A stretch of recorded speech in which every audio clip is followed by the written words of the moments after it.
it slowly became one of my favorite recipes that's in the book. And I wasn't necessarily a colada fan before working on Tropical Standard. Before we get into today's video, we want to thank Geology for sponsoring. We have been using Geology for a while now, and the reason is that it's great. And there are 26 awards from Men's Health, Hypebeast, Birdie, Esquire, Ask Men, and Oprah Daily Grooming Awards proves that. Taking care of your skin as a man has not always been the norm, but maybe it should be. We have skin too, and we're getting older, and maybe not always having the healthiest diets. Geology's products are built around a handful of powerful, proven ingredients that have been trusted by dermatologists for decades, and they have over 7,000 five-star reviews to prove it. They give you routines that are tailored for your needs, and using their products is just plain easy. So don't waste your time trying to curate endless other products. Geology has distilled skincare to the essentials with dermatologist-approved ingredients. Geology has everything you need, like their powerful vitamin C and E ferulic acid serum. Right now, for a limited time, they are hooking you up with an absolutely crazy offer. Use my code BARFLY70 or scan the QR code on the screen, and they will give you an exclusive 70% off their award-winning skincare trial set. On top of that, you can take 30% on the add-on products of your choice when you add it to your trial. This is one of the best offers you'll ever see on the internet, so get it before it's gone. That's Geology, spelled Geologie.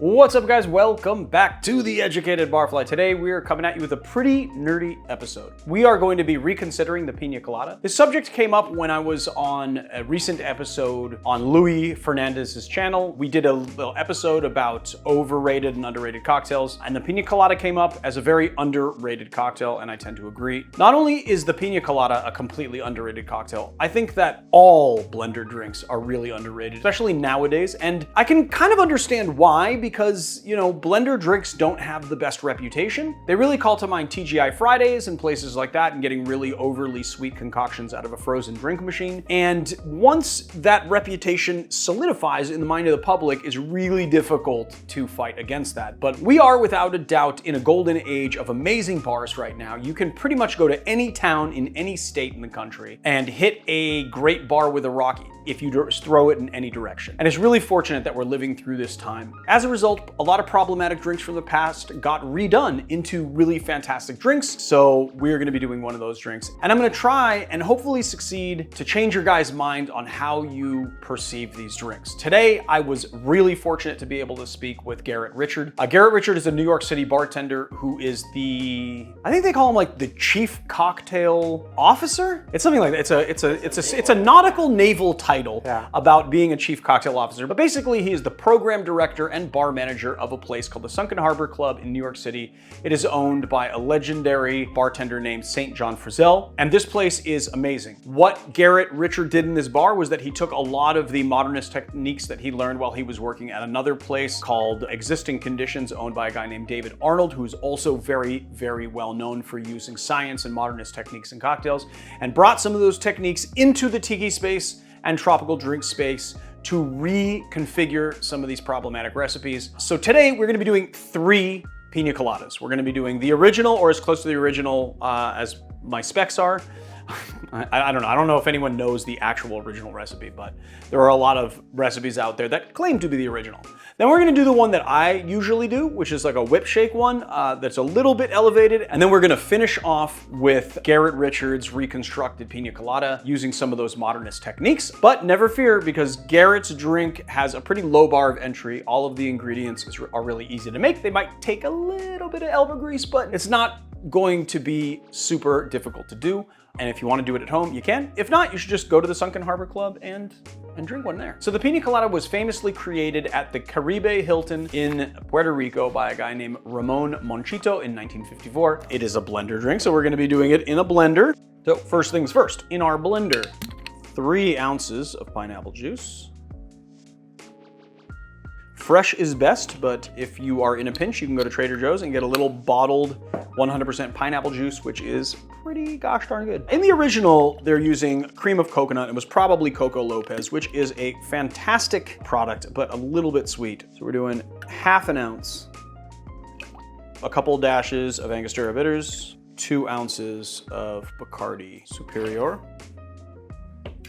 I'm gonna add some ice in, approximately 10 ounces, and then we're gonna give it a blend.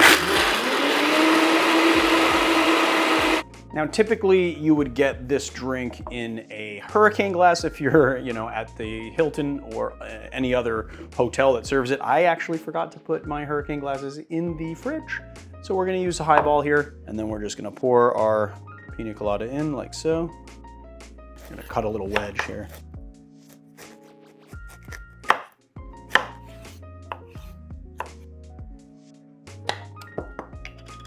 That's the biggest little wedge west of the Mississippi. That's the biggest little wedge?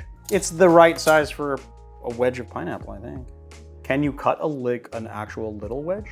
Bam, there it is. All right, let's, yeah, I guess you could cut I didn't want to, this is fine. Very pineapple forward, and then you have the Coco Lopez kind of bringing up the rear. You get a little bit of complexity from the Angostura bitters. The big failing of this cocktail, though, I think, is that it lacks in acid, and so it's a little overly sweet. The sweetness of the pineapple, and then you have the Coco Lopez, right, which is gonna cut down to ½ an ounce. But still, it's just the juxtaposition of the pineapple and the Coco Lopez kind of bringing up these sweet flavors. And then what this drink does is it really relies on whatever acidity there is in the pineapple, and there just isn't enough, and so it's kind of an off-balance drink. Also, the amount of ice used to be able to make it slushy like this really kind of lengthen the flavors a little bit too much. It's a little bit watery as well. I find that when you're using like Pebble Ice or something, you put in, let's say, 6 ounces of Pebble Ice and you're not getting it to be fully slushy. But then if you put 8 or 10 ounces of Pebble Ice into the drink, it becomes a little watered down. It's too much, right? yeah. So then using like actual frozen pineapple chunks is gonna give you that like slushy blender drink feel, what it should be, something that would come out of like a blender machine, but then also not give you all of that dilution that's kind of diluting the drink and making it a little terrible. Yeah, no, that's the thing. It's like, obviously water is our friend, ice is our friend here, but it's taming the beast with blender drinks because yeah, if you overshoot it, flavors get washed out. That if there's a lot of water in a drink, that means you may have to then rely on too much sugar to balance everything out correctly. With the tropical standard Pina Colada, the pineapple chunks are giving you, traditionally want in a Pina Colada that nice pineapple flavor that's straight and direct. But then we use a little bit of acidified pineapple juice to add acid to the drink, which really is like the fundamental flaw of the Pina Colada, right? Is that it doesn't have enough acidity to balance out something like Coco Lopez, which is a very sweet product. And It almost like gets into this like, milkshakey, batida-y kind of thing, which is fine. But I think for a lot of people, like Jeff Berry says this all the time, he's like, it's not a proper drink because it's not balanced properly. And then that's where people start to use things like lime juice or what have you. So we touched on, how this lacks acidity, and that's kind of the great failing of it. And then also the use of a lot of ice, which really kind of washes the flavors out a bit, especially when you're using something like just light Puerto Rican, lightly aged rum, which really is gonna get, the flavor profiles are gonna get lost in here. And it's really gonna be all about the pineapple coconut juxtaposition. One thing that we didn't mention though, that is something that Garret fixed, is that the drink will separate very quickly. And so you're on a time limit to finish this drink. As you can see, it's separating here. The ice is separating out. It's pretty rough going to drink the drink.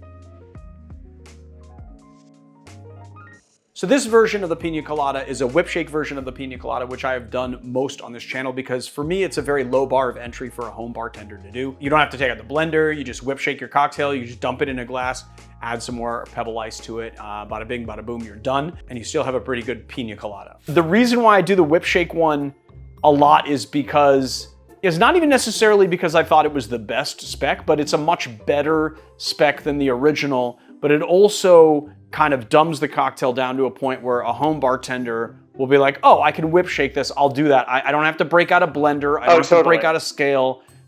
It's easy to do and it's pretty good. You bring up a good point, which is like blenders they have a big footprint. And in a way, sometimes it's easier to do them at home because if you just happen to have a nice blender at home, like a Vitamix or a Blendtec or something, that's half the battle and it's living in your kitchen. But behind a bar, you really do have to be set up for it well. I totally understand doing the whip shake thing. At Sunken, we do the Angostura Colada in a Hamilton Beach. So no shame on doing it that way. This version of the Pina Colada isn't necessarily the unapologetic frozen drink that a Pina Colada should be, but it's still pretty freaking fantastic, and it's a little bit more of an elevated version than the original. So first thing we're gonna do is a couple dashes of Angostura bitters. And then instead of using Coco Lopez, we're gonna use just like a house-made cream of coconut. But even though I'm calling it cream of coconut for the benefit of this particular video, because we've been using Coco Lopez, really I wanna start normalizing the term coconut syrup for this, because I still think the distinction between cream of coconut and coconut cream is just a stupid distinction. So we're gonna do 1/2 ounce of our coconut syrup. We're gonna do 1.5 ounces of pineapple juice. And to try and fix the problem of low acidity, we're just gonna do 1/4 ounce of lime juice in here.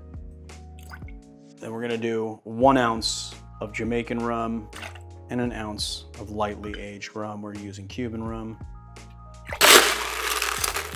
Scotia Pebble. Give it a whip shake.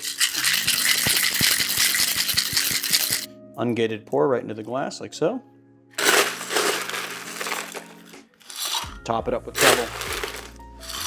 And I think for this one, I'm just gonna pick some attractive pineapple fronds here, stick them in like so. Give this a taste.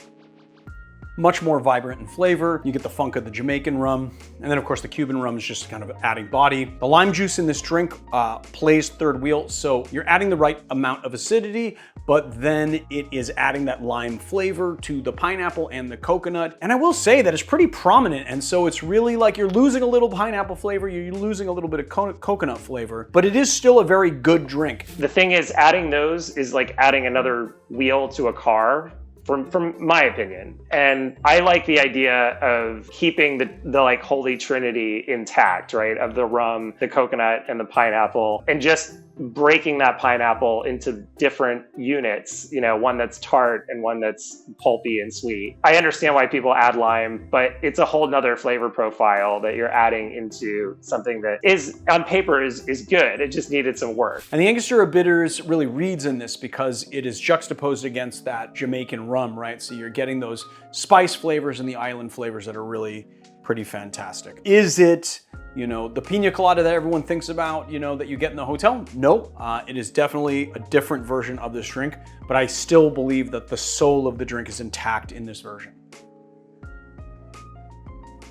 Starting with the painkiller spec as a guidepost, and then I really just folded a lot of the modern techniques that I had been doing at existing conditions and at my pop-up Exotica. You know, dry blending first, minimizing water content, using the Xanthan Gum trick, and folding some of those modern things into the ideas that PKNY Painkiller had. Then I was able to start to get a spec that I really liked for the Pina Colada. I'm really excited to be tasting Garret Richard's reconstruction of the Pina Colada. I'm gonna take you through some of the ingredients because there's a few things that we had to do to make this a reality. It's not hard, it's pretty easy to do, but first thing that we're gonna do here is we're gonna solve the acid problem by using acidulated pineapple juice. This is 100 milliliters of pineapple juice with 3.2 grams of citric acid and 2 grams of malic acid to mimic the tartness of lime juice without putting the flavor of lime in there.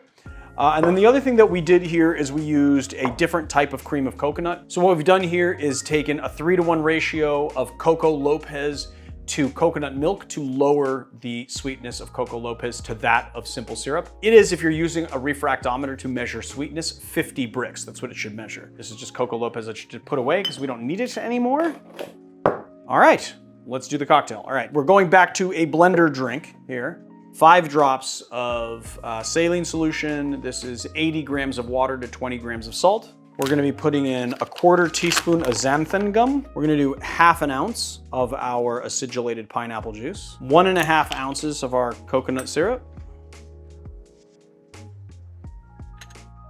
a couple dashes Angostura, 1.5 ounces of the Scarlet Ibis rum.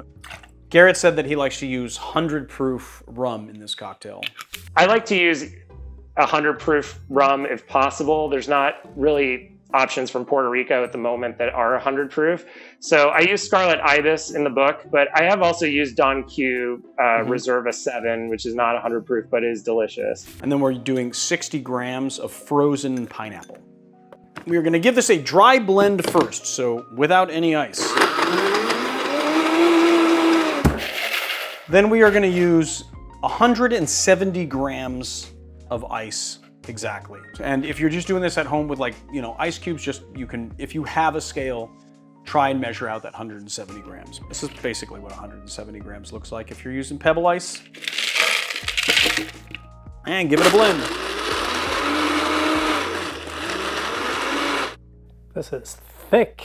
Yeah, that's the xanthan gum, dude. For anyone who's not familiar, xanthan is an emulsifier, and the nice thing that it does for a frozen cocktail is it prevents the drink from separating once it comes out of the blender, and it thickens the drink. So it gives you the texture of something that came out of a frozen machine, that has that uniform freezing, but it also prevents the ice from separating out over time so that you have one uniform product. All right, let's garnish it. That is by far the best version of the Pina Colada that we did today. It really does play up that pineapple flavor with an accent of coconut. I think the high proof rum is really nice here, and using something that's a little bit more complex than lightly aged kind of Cuban style rum. And then also the addition of the frozen pineapple, which you're actually utilizing the pineapple pulp in this, really goes a long way to making it incredibly flavorful. It has the tartness that it needs from the acid adjusted pineapple juice. This is the Pina Colada that I've always wanted, but never was able to reconstruct on my own. Thank God we have someone like Garret Richard who thinks through these cocktails in such a specific way and has the talent and the technique to make drinks like this possible. Sort of a bonus step, we don't emphasize this too much in the book, is you could actually freeze your booze too.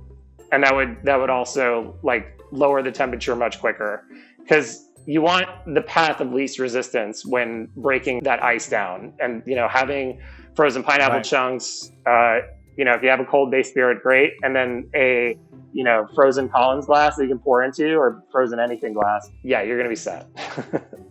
So there it is, Garret Richard's Pina Colada.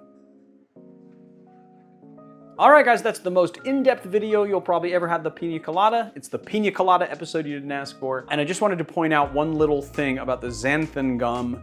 If you look at these two blended drinks, as you can see, the one without xanthan gum here is separating on the bottom. And this is the main problem with most blender drinks, and it's a lot of the reason why people do not like blender drinks. Because once that happens, it lights the fuse on finishing this cocktail, because it can get pretty unpleasant after this. So with the xanthan gum, as you can see, nothing is separating at all. The xanthan gum is preventing the ice from falling out of the cocktail, and so you don't have that liquid on the bottom, and so it's going to remain fully blended throughout, and you'll have a longer time to finish your cocktail. All right, that's it for this episode, guys. I just wanted to tell you guys about the garnishes that we've been doing here. I'll bring one out here. This is the Bartender's Choice Pack, 50 slices of various in-season fruits, dehydrated for your garnishing pleasure. We slice every single one of these by hand. We basically make them to order, and they last quite a long time, so it's a really nice way to garnish your cocktails. And then, of course, I say this all the time, but I'm just gonna say it again. A lot of people think, oh yeah, dehydrated citrus is so cute, and then it's sustainable. But really, it's actually a functional garnish. It has an aroma that when you add to a cocktail, if you sniff it, you're adding a flavor profile to that cocktail without changing anything in the body of the cocktail. And so you're adding in flavor without risking unbalancing your drink or having to respec it in any way. So pick these up in our store, and then also check out our website. We've been partnering up with our good friend Dylan Ettinger, who is a fantastic cocktail writer.